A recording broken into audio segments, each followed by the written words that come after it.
과학자들이 하는 얘기긴 하지만 그 원리를 알면은 이게 가능한가 싶은 그런 생각이 많이 드는데, 아무튼 과거는, 현재까지는 뭐 과거를 바꿀 수 있는 사람은 아무도 없습니다. 그러나 과거를 받아들이는 방식은 그 사람의 선택에 달려 있다는 것이죠. 그래서 그 좀 좋지 않았던 과거, 실패했던 과거, 또는 좋았던 과거, 성공했던 과거, 이 과거를 보고 어떻게 해석을 하느냐. 아, 그때 내가 이런 선택을 해가지고 이렇게 잘못됐지. 아, 그때 내가 이런 선택을 해가지고 좋은 결과를 얻었지. 그러면 어떻게 해요? 그런 것들을 가지고 또다시 준비를 하는 거죠. 그래서 이 선택의 기준이 과거를 해석하는 관점이 되고, 이 관점이 삶의 태도에 큰 영향을 미치고 미래를 결정짓는 중요한 요인 중에 하나다라고 하는 겁니다. 그 다음 마지막으로 그 사람이 어떤 꿈을 가졌느냐, 이게 굉장히 중요하다고 합니다. 꿈을 살피는 일은 앞서 과거 또는 뭐 과거를 해석하는 일, 이거보다 더 중요하다라고 얘기를 합니다. 원하는 것을 얻기 위해서 누구나 선택하고 행동하지요. 꿈을 쫓는 사람은 과거의 경험이나 현재의 조건에 큰 영향을 받지 않는다고 합니다. 그러니까 과거에 실패했어도 상관없습니다. 현재의 상황이 힘들고 고통스럽고 어렵고 정말 큰 산이 내 앞에 있는 것 같을지라도, 꿈이 있는 사람은 그거 아무런 문제가 되지 않는다라는 것이죠. 우리 발명왕 에디슨 얘기 너무 잘 알잖아요. 에디슨이 전구를 만들기 위해서 몇 번을 실패했대요? 600번 이상을 실패했답니다. 그런데 사람들이 물어요. 아니, 뭘 개발하려고 이렇게 실패를 계속합니까? 그랬더니 나는 실패한 적이 없습니다. 실패한 적이 없대요. 600번 실패했는데.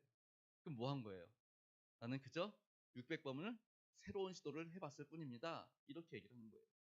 그러니까 아무리 과거는 그냥 이미 지나간 거긴 하지만 그걸 어떻게 보느냐, 그게 중요하고요. 그 다음에 꿈이 있기에 과거가 중요하지 않습니다. 실패 수백 번 수천 번 해도 중요한 거는 과거가 아니라 언제예요?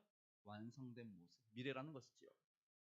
그래서 꿈이 있는 사람들은 매 순간을 넘어야 할 장애물이 아닌 경험과 선물로 여기기 때문에 결코 포기하지 않는다라고 말을 합니다. 그래서 꿈이 있는 사람은 항상 소망이 있습니다. 내일에 대한 소망이 있습니다. 내일에 대한 희망이 있습니다. 수많은 선택 속에서 고민하고 또 생각하지만 그 고민에 대해서, 그 선택에 대해서 절망하거나 낙담하지 않는다라고 합니다. 왜냐하면 이미 내 가야 할 방향을 정했기 때문에. 그 가는 길에서 조금 좀 이렇게 실수하고 또는 넘어지거나 또는 이렇게 돌부리에 걸릴 수는 있지만 결코 그 가는 길을 멈출 수 없다라고 하는 것이죠. 그래서 꿈은 미래에 집중하게 하고 헌신할 동기를 부여하고 가장 중요하고 본질적인 것에 시선을 두게 한다라고 합니다. 그래서 꿈이 있으면 단순해진답니다. 단순해진대요. 이것저것 막 복잡하게 살지 않아요. 이것도 해야 되고 저것도 해야 되고 막 이 사람과 관계도 맺어야 되고 저 사람과 관계 맺어야 되고 이러지 않는답니다. 꿈 있는 사람은 앞만 보고 가기 때문에 내게 필요한 사람만 만납니다. 그리고 꿈 있는 사람은 어때요? 막 이것저것 하지 않습니다. 이 길만을 가기 때문에 그거에 해당하는 일들만 하게 되는 것이죠. 그러니까 헛된 일에, 헛된 다른 것들에 시간을 뺏기거나 관심을 두지 않기 때문에 삶을 낭비하지 않게 된다라고 합니다. 제가 예전에도 한번 우리 포동교 성도님들에게 물어봤지만, 제가 이제 전에 있던 교회에서도 연세 드신 분들이 되게 많았습니다. 제가 물었습니다. 사랑하는 성도 여러분, 성도님들의 꿈이 있습니까? 물었더니 이제 앞에 권사님, 한 80 되신 권사님 계시거든요. 그 권사님이 아니, 80 되셨으니까, 그쵸? 꿈이 있으십니까? 그러면 무슨 꿈은 무슨 꿈이야. 뭐라고 대답하시겠어요? 그분이 아유, 그저 나는 꿈이 없고요. 내 새끼들 잘 되고 손주 새끼들 잘 되고 이런 얘기 하시는 거죠. 근데 성경은 뭐래요? 꿈꾸라고 얘기를 합니다. 그래서 성령이 임하시면 나이 드신 분들도 꿈꾸게 된다라는 것이죠. 하나님 역시 우리의 과거에 연연하지 않습니다. 오히려 미래를 기대하시며 현재의 삶 가운데 우리와 늘 동행해 주시는 분이시지요. 그래서 우리는 꿈꿀 수 있습니다. 하나님 우리와 함께 하시기 때문에 우리 가운데, 우리 늘 주일마다 무슨 인사예요? 하나님이 나를 어떻게 해줘요? 특별 관리해 주시니. 그 다음 인사가 뭐예요? 내 삶에 더 좋은 날 꿈꾸시기 바랍니다. 하나님이 나와 함께 하시니 하나님께서 함께 하시는 그 은혜 가운데 내가 지금보다 더 멋진 미래, 지금보다 더 나은 삶의 환경들, 그리고 더 놀라운 일들을 행할 수 있게 해주십시오. 꿈꾸실 수 있기를 바랍니다. 실제로 이제 미국에서는 어느 여성분이 그동안에 뭐 각 삶의, 그러니까 주부였어요, 주부. 일을 하셨던 분이 아니세요. 근데 75세가 돼가지고 갑자기 영감을 받아가지고 사업을 하겠다는 거예요. 아니, 평생 사업을 하지 않으신 분이에요. 가정에서 이렇게 집안일 하시던 분인데 75세가 돼가지고 사업을 시작했습니다. 그러면서 하는 말이, 아유, 뭐 내 나이가 어때서, 그러고 사업을 시작하는 거예요. 그런 분들이 계세요. 그런가 하면은 100세가 되신 분이 100세가 되신 분이 변호사 자격증을 따가지고 변호사 일을 하신다는 거예요. 왜요? 꿈이 있으니까. 내가 이 일을 통해서 뭐 하려고. 뭔가 꿈이 있으니까 그 일을 시작하게 되더라는 것이죠. 그러니까 꿈꾸는 사람은 막 이렇게 지치고 이렇게 힘들고 그런 게 아니라 미래를 향해서 힘차게 되고요. 제가 이제 유튜브를 보다가 우리나라의 어떤 또 CEO 분이신데 그분 이야기, 여성분이세요. 얘기 들어보니까 자기는 지금 80을 살아오면서 3시간인가요? 4시간인가요? 4시간이라고 합시다. 4시간 이상 잡은 적이 없습니다. 그렇게 얘기를 하세요. 아니, 할 일이 너무 많아서 잘 시간이 없어요. 근데 잠은 자야 되니까 최소한 4시간만 자고 또 열심히 일하는 겁니다. 피곤하지 않으세요? 이렇게 일이 많은데 언제 피곤할 수가 어딨어요. 그렇게 말을 하시더라고요. 하나님은 그렇게 우리 가운데 함께 해주셔서 우리를 꿈꾸게 하시고 그 다음에 우리로 그 꿈을 향해서 나가도록 힘을 주시고 능력을 주시는 줄 믿으실 수 있기를 바랍니다. 혹시 사사기에 기드온이라고 아시죠? 하나님은 기드온을 딱 처음 만나는 순간 기드온에게 다음과 같이 말씀하셨습니다. 한비단결, 하나님께서 기드온을 처음 보자마자 기드온에게 뭐라 그랬어요? 기드온에게 큰, 큰, 그렇죠? 한미산결이가 배운 거예요. 예, 배웠던 거라서 물어본 거예요. 예, 큰 용사요라고 하나님이 말씀하세요. 하나님 사자가 기도원을 보면서 큰 용사라고 말해요. 그런데 사실 기도원은 큰 용사가 아니거든요. 우리 사사기 6장 11절 11절 말씀 함께 읽어보도록 하겠습니다. 시작. 여호와의 사자가 아비에셀 사람 요아스에게 속한 오브라에 이르러 상수리 나무 아래에 앉으니라. 마침 요아스의 아들 기드온이 미디안 사람에게 알리지 아니하려 하여 밀을 포도주 틀에서 타작하더니 여호와의 사자가 기드온에게 나타나 이르되 큰 용사여 여호와께서 너와 함께 계시도다 하매. 아멘. 큰 용사 기드온. 우리는 기드온을 말할 때 큰 용사라고 말을 합니다. 그런데 사실 기드온은 겁쟁이였지요. 되게 두려워했던 사람입니다. 밀을 타작하는데 기드온 사람들에게 알리지 않아요. 왜요? 알리면 어떻게 되는데? 빼앗기니까.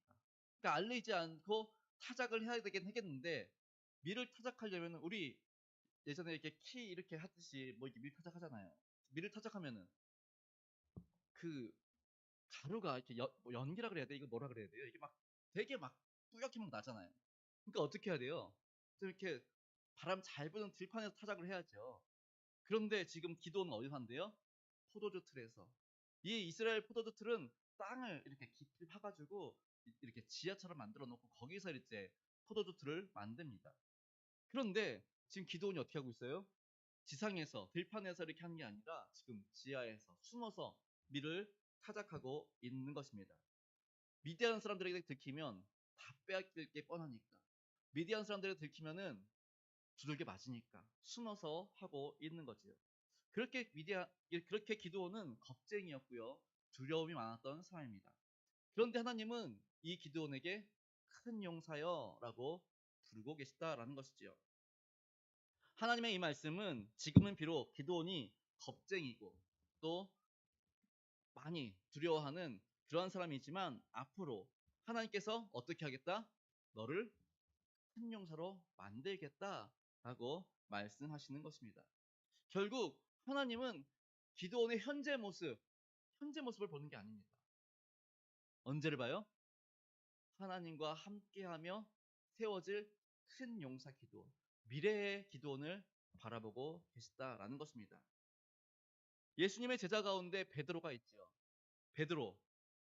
베드로의 이름의 뜻이 뭐예요? 반석이지요. 그런데 베드로의 원래 이름은 시몬입니다. 그럼 시몬의 뜻은 뭘까요? 시몬. 시몬의 이름의 뜻은 갈대입니다. 우리 갈대 갈대 그러면 어떤 걸 썼나요? 그 자그마한 바람에도 이렇게 흔들흔들. 베드로가 꼭 그랬지요. 귀가 되게 얇아가지고 막 누가 뭐라 그러면 막, 그리고 막 되게 성격이 어때요? 되게 급하고, 그리고 실수도 많이 하고 다혈질이고 생각 없이 행동하는 사람이기 때문에 사실 반석과는 어울리지 않습니다. 오히려 진짜 갈대라는 이름이 더 잘 어울리는 그러한 베드로였지요. 그런데 예수님은 시몬을 향해 베드로라고 말씀하십니다. 너 지금의 모습은 갈대 같은 사람이지만 내가 너와 함께하고 나를 따르고, 그리고 내가 너를 어떻게 한다? 반석 같은 존재로 만들어가겠다라고 말씀을 하신 겁니다. 그러니까 예수님도 역시 베드로를 보면서 어때요? 시몬을 보면서 현재의 모습이 아니라 미래의 변화된 모습, 미래의 모습을 보고 말씀하시는 것이지요. 하나님은 우리의 미래를 바라보고 계십니다. 문제는 뭐예요? 우리가 그 하나님을 믿어야 되는데, 우리가 그 하나님을 신뢰해야 되는데 신뢰하지를 못하는 거예요. 아무리 생각해봐도 나는 안 되거든요. 아무리 생각해도 나는 부족하고 나는 연약하고, 내 나이를 생각하면은 노래는 내 나이는 어때서 그러고 있는데 실제로는 내 나이가 많지, 뭐 하려고 해도 자신이 안 생기고요. 사람들에게서도 인정받지 못하고 있지요. 그리고 또 이렇게 소외당하고요. 그리고 뭘 하려고 그러면은 어르신 그냥 가만히 계세요. 그러고나 있지. 그러니 막 뭘 하려고 해도 막상 못하게 됩니다. 그런데 하나님이 내가 너와 함께 하겠다, 그리고 미래를 이렇게 보여주시는데, 하나님, 저는 이미 늦은 것 같습니다. 하나님, 저는 말고요, 제 자녀에게. 이렇게 말씀하시는 우리 권사님들, 그리고 또 나이 드신 집사님들이 너무 많다는 거예요. 근데 하나님은 우리의 미래를 바라보고 계시고요. 그리고 또 우리의 미래를 아름답게 열어가시기를 기대하고 계심을 믿으실 수 있기를 바랍니다. 그래서 우리가 꼭 기억해야 하는 것, 기드온이 미래의 큰 용사가 될 수 있는 것, 시몬이 미래의 베드로가 될 수 있는 것은 누가 함께 하실 때? 하나님이 함께 하실 때 가능하다라는 것입니다. 그래서 우리가 능력 주시는 자 안에서 모든 것을 할 수 있습니다. 이게 되게 중요한 이유가, 세상 사람들은 뭐래요? 할 수 있다, 할 수 있다, you can do it, 나는 할 수 있다, 막 이렇게 말을 해요. 나는 할 수 있다, 너는 할 수 있어, 뭐 이렇게 얘기하지만 중요한 게 빠졌습니다. 능력 주시는 자 안에서 할 수 있는 거지, 나 스스로는 아무것도 할 수 없습니다. 우리 성도님들은 자기 자신을 신뢰하시나요? 믿을 수 있나요? 나 자신을 믿을 수 있나요? 나 자신을 믿을 수가 없죠. 왜냐하면 아무리 잘하려고 해도 실수투성이고요. 아무리 잘하려고 해도 내일부터 새벽 예배 나가야지 그러고 딱 눈을 떴는데 벌써 6시네. 못 나가겠다. 이럴 때가 또 얼마나 많은지요. 뭐 이렇게 하려고 딱 할 때마다 다음부터 하지. 이럴 땐 또 얼마나 많은지요. 시간 약속할 때마다 못 지키고, 또 다른 뭐 특별한 약속할 때마다 못 지키고, 그런 일들이 또 얼마나 많은지요. 그러니 어때요? 나 스스로를 믿을 수가 없지요. 그런데 하나님은 우리 가운데 함께 하셔서 우리로 미래의 길을 열어주시고 우리의 삶을 놀라운 일들로 가득하게 해주신다라는 것입니다. 그래서 하나님과 함께하며 하나님의 도우심과 인도하심을 받아 살아갈 때 겁쟁이였던, 그리고 두려워하던 기드온이 큰 용사가 될 수 있었고, 바람에 흔들리는 갈대 같은 시몬이 반석처럼 든든한 베드로가 될 수 있었던 것입니다. 그러니 우리들도 마찬가지라는 것이죠. 하나님은 나이를 따지지 않습니다. 아브라함은 몇 살에 불렀어요? 75세에. 근데 아브라함이 이전에 하나님을 알았느냐? 아니요. 아브라함이 살던 환경은 하나님에 대한 존재를 알지 못했던 곳이에요. 근데 어느 날 갑자기 하나님이 그냥 갑자기 아브라함을 찾아오신 거예요. 그러니까 아브라함의 뭘 보고 찾아오셨는지는 성경에 기록되어 있지 않지만, 아브라함이 어떻게 했는지 모르겠지만 아브라함이 살던 상황에서는 우상숭배가 가득했던 곳입니다. 그럼에도 불구하고 하나님은 아브라함을 찾아오세요. 그리고 아브라함을 부르세요. 근데 아브라함 어때요? 75세 그 나이에 사실 뭘 할 수 있겠습니까? 그냥 안정된 생활 누리는 게 더 편하지요. 그런데 고향과 친척과 아버지의 집을 떠나라. 그리고 내가 지시할 땅으로 가라. 얼마나 가야 될지도 모르고 어디로 가야 될지도 모르고 그런데 그냥 갑니다. 그랬더니 그의 미래가 어떻게 돼요? 풍성해지더라는 것입니다. 그런가 하면은 모세는 몇 살에 불러요? 80세에 부르지요. 40세까지는 애굽의 궁궐에서 보냈고 그 다음에 80 그리고 40세부터 80세까지는 미디안 광야에서 정말 모든 걸 다 내려놓고 아 나는 이대로 살다 가는구나 그러다가 그러고 있는데 갑자기 또 하나님이 부르시죠. 그러니까 모세가 뭐라 그래요? 아 나는 입도 뻣뻣하고요. 아, 나는 못해요. 당연하죠. 당연히 못하죠. 그게 맞습니다. 그런데 하나님 뭐라 그래요? 걱정하지 마. 내가 너와 함께 할게. 그렇게 부르시더라는 겁니다. 그랬더니 그 늙은 나이 많은 모세가 이스라엘에 200만, 300만이나 되는 그 수많은 민족들을 어떻게 해요? 지도하는, 이끌어가는 리더가 되었다라는 것이죠. 그런가 하면은 갈렙이 헤브론을 점령할 때 그의 나이가 85세였다고 합니다. 아니 85세면은 전쟁에 나가 싸울만 해요? 아니 그냥 따뜻한 방구석에 누워가지고 아 좋다 이러고 있을 나이인데 갈렙이 어때요? 나는 지금도 난 지금도 전쟁할 수 있습니다. 그러고 막 힘있게 나가더라는 거예요. 그런가 하면 사무엘은 어때요? 어려요, 어려. 한 7살, 8살 됐을까요?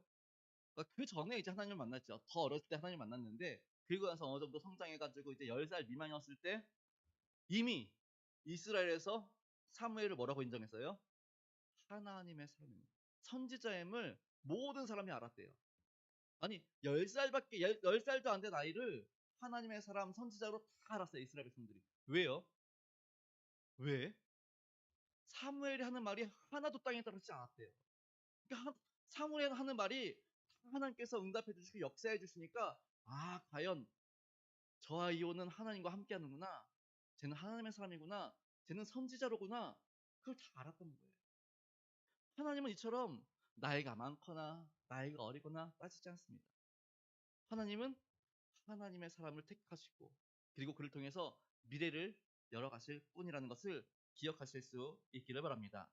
사랑하는 성도 여러분, 하나님이 우리와 함께 계셔서 우리를 특별 관리해 주시고 또 우리의 꿈 가운데 우리의 미래 가운데 개입해 주셔서 우리의 삶을 더 멋지고 더 정말 평탄한 길로 인도하심을 믿으실 수 있기를 바랍니다. 그러니 하나님께서 보여주시는 그 꿈을 기대하실 수 있기를 바랍니다. 그리고 과거에 내가 이런 거 하고 싶었는데 이러한 꿈이 있었다면 다시 한번 하나님을 가지고 나와서 하나님 제게 이런 꿈이 있었습니다. 근데 그동안 이 꿈을 잠깐 묻어놨지만 다시 한번 하나님 앞에 내려놓습니다. 하나님 역사하셔서 하나님 나의 꿈을 하나님의 은혜 가운데 이루시게 하시고 하나님의 그 아름다운 풍성한 미래를 경험할 수 있게 해달라고 기도하며 나아가실 수 있는 우리 성도님들 되실 수 있기를 바랍니다. 그렇게 하나님과